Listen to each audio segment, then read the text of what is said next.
খেতে ঢুকি। লেবু হয়েছে রে, লেবু আছে, লেবু পরের দিন নেওয়া যাবে। লাউ, লাউ কোনটা নেওয়া যায়? এদিকে ছোট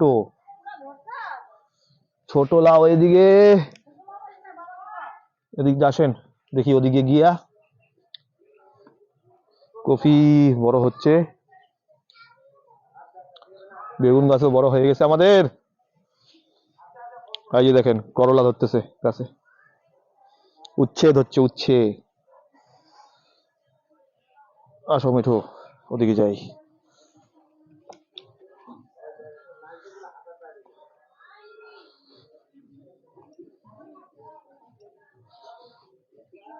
এদিকে বান্ধাকপি ধরতেছে, বান্ধাকপিটা আর একটু বড় হবে। বান্দা বাঁধে নাই, বান্দা বাঁধে নাই, এখন বান্দা বাঁধবে তারপরে। এবার বাইরে দিক দিয়া, বাইরে দিক দা আয়। এইবার এইখান থেকে আমরা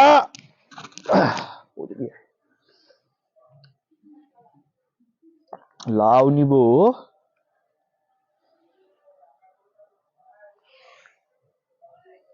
এটা নিনি, হ্যাঁ এটাই নেওয়া হোক। আজকে স্পেশাল লাউ দিয়ে মাছের মাথা দিয়ে হবে। তো চলেন, সঙ্গে থাকেন, দেখতে থাকেন। চলো।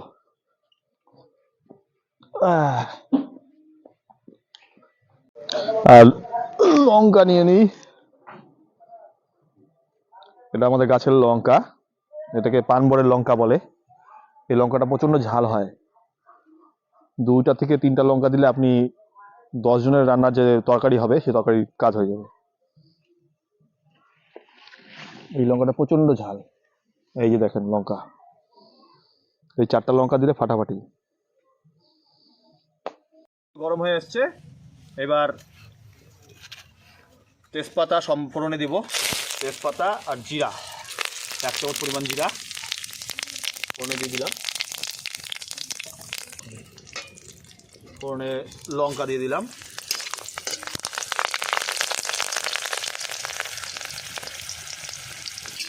এবার আমরা লাউটাকে ছেড়ে দেবো।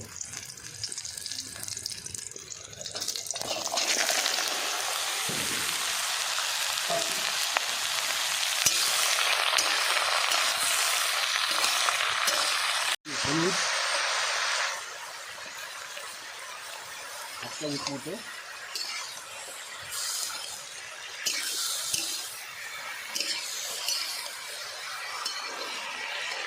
লবণ এখানে আমরা 1/2 চামচ দিচ্ছি।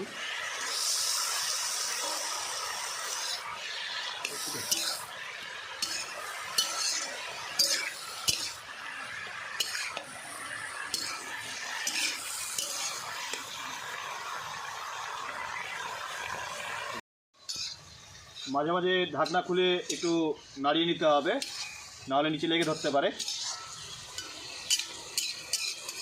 একটু করে নাড়িয়ে দিয়ে আবার ঢাকনা দিয়ে দেবো, তাড়াতাড়ি সিদ্ধ হয়ে যাবে লাউটা।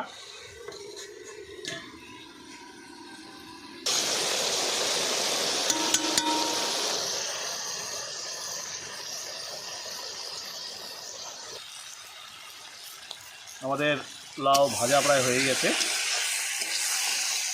দেখতে পাচ্ছি সময় জল টেনে নিয়েছে।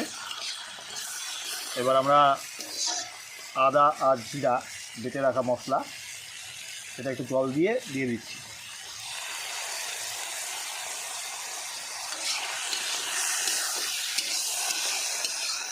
দিলাম জল ঝোলের জন্য।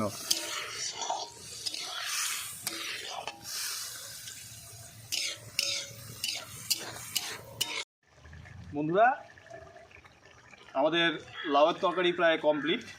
এবার আমি যেহেতু নিরামিষ খাই সেজন্য লাউয়ের তরকারিটা আগে বানালাম, আর মাছটাকে আমরা পরে ভাজবো, কারণ মাছ আমি খাই না, যার জন্য মাছটাকে পরে ভেজে লাউয়ের তরকারিতে ঢেলে দেবো। চলুন নামিয়ে নিই এইটা।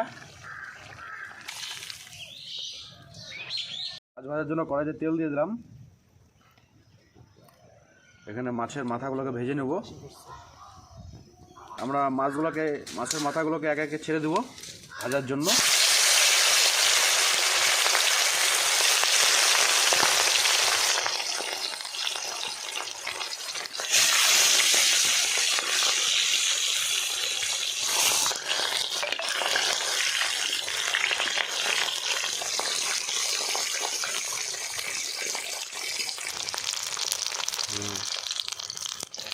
ভাজা এগুলো মাথাগুলো ভাজা হয়ে গেছে, আমরা নামিয়ে নিচ্ছি এটাকে।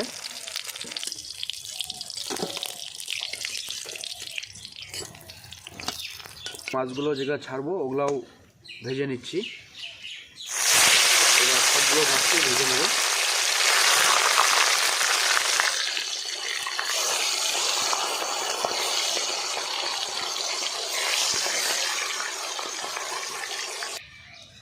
লাউয়ের ঝোলটাকে দিয়ে দিচ্ছি আবার, সন্তুর লাউয়ের ঝোল।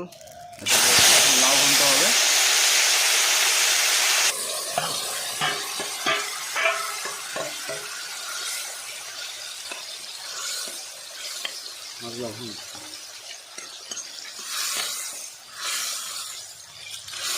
মাছের মাথাগুলোকে ভেজে আমরা ভেঙে নিয়েছি।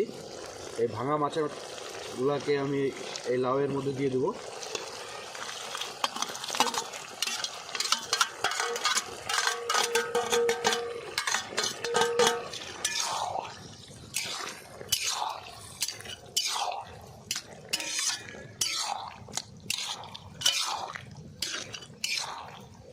এটাকে এবার ভালো করে সিদ্ধ করে নিতে হবে।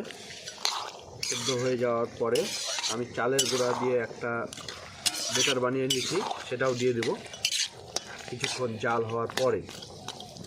এই চালের গুঁড়া দিয়ে আমরা একটা বেটার বানিয়েছি, এই বেটারটাকে দিয়ে দেবো। এতে ঘন্টটা একটু ঘন টাইপের হবে, খেতেও ভালো লাগবে।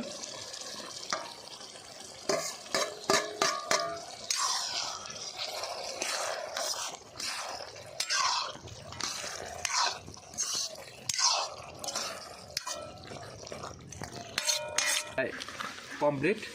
এখানে দিয়ে দেবো ধনিয়া কুচি, যে ফ্লেভারটা আরেকটু আসে। এবার এটাকে একটা পাত্রে আমরা নামিয়ে নেব। আর ধনিয়া পাতা যা গরম আছে, গরমে অটোমেটিক এটা মিশে যাবে। আমরা লাউ ঘন্ট টোটালি কমপ্লিট। দেখুন কত সুন্দর হয়েছে।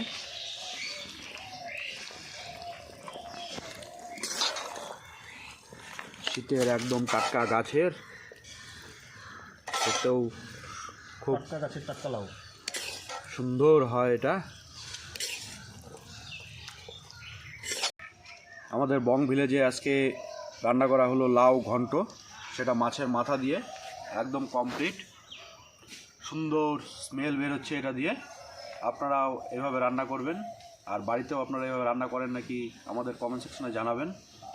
অবশ্যই শেয়ার করবেন, আর আমাদের চ্যানেলটিকে না স্কিপ করে সম্পূর্ণ ভিডিওটিকে দেখুন, আর অবশ্যই সাবস্ক্রাইব করুন। নমস্কার, ভালো থাকবেন।